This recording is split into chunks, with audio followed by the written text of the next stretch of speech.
ইফতারিতে নানা রকমের ভাজা পোড়া কিংবা রিচ ফুড খেয়ে যখন অস্বস্তি শুরু হয়ে যায়, তখন যদি ঠান্ডা ঠান্ডা এরকমের এক গ্লাস মাঠা পরিবেশন করা হয়, তাহলে এটা যেমন শরীরের অস্বস্তি দূর করে প্রশান্তি এনে দেয়, সেরকম মন প্রাণ একদম জুড়িয়ে দেয়।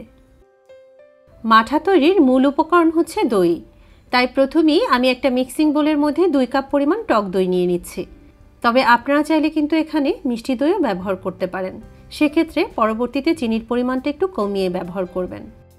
এখন এর মধ্যে দিচ্ছি 1 চা চামচ পরিমাণ বিট লবণ আর 1 চা চামচ নর্মাল খাবার লবণ, আর দিচ্ছি 1/3 কাপ পরিমাণ চিনি। এখানে আমি একটা বড় লেবু কেটে নিয়েছি, এই লেবুর পুরো রসটাই এর মধ্যে দিয়ে নিচ্ছি।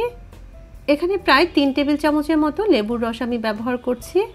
মাঠা হচ্ছে টক, লবণাক্ত আর মিষ্টি স্বাদ, তাই এখানে লবণ, চিনি, লেবুর রস সবগুলোই ব্যবহার করতে হবে।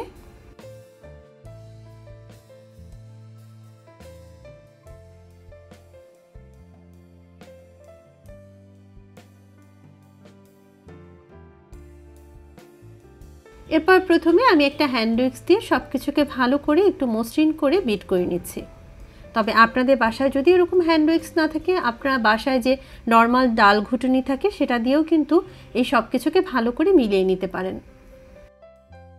তবে খেয়াল রাখতে হবে এই পর্যায়ে দইয়ের ভিতরে যাতে কোনো গোটা ভাব বা লাম্পস না থাকে। তো যখন দইটা এভাবে মসৃণ করে বিট করা হয়ে যাবে, তখন এর মধ্যে অ্যাড করে দিচ্ছি 2 কাপ পরিমাণ পানি। আমি যেহেতু আজকের মাঠা তৈরিতে একটু ঘন দই ব্যবহার করেছি, তাই এখানে আমি 2 কাপ পরিমাণ পানি দিয়ে নিচ্ছি। তবে আপনারা যদি দইটা একটু পাতলা ব্যবহার করেন, সেক্ষেত্রে পানির পরিমাণ একটু কমিয়েও দিতে পারেন। তো পানি অ্যাড করার পরে এটাকে আমি আরও প্রায় মিনিট 3 মতো ভালো করে বিট করে নেব।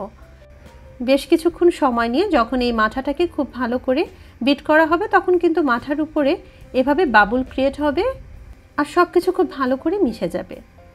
এ পর্যায়ে আপনারা সব কিছু ভালো করে একটু চেক করে নেবেন, যদি চিনি, লবণ কিছুটা প্রয়োজন হয় অ্যাড করে দিবেন। তবে আমার কিন্তু একেবারেই পারফেক্ট হয়েছে। এই যে মাঠাটা কিন্তু এবারে পুরোপুরি তৈরি। এখন এটাকে একটা গ্লাসে ঢেলে আমি পরিবেশন করছি।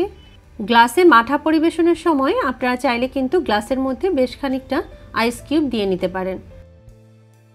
এই যে আমি 2টো গ্লাসে মাঠা পরিবেশন করছি, আর দেখার সৌন্দর্যের জন্য উপর থেকে সামান্য একটু পুদিনা পাতা দিয়ে নিচ্ছি। এই যে তৈরি হয়ে গেল মন প্রাণ কলিজা ঠান্ডা করার মতো ভীষণ মজার রিফ্রেশিং একটা ড্রিঙ্ক, যেটাকে বলা হয় মাঠা অথবা ঘোল। খুবই সহজ, খেতে অসম্ভব মজার। চাইলে আপনারা বাসায় তৈরি করতে পারেন।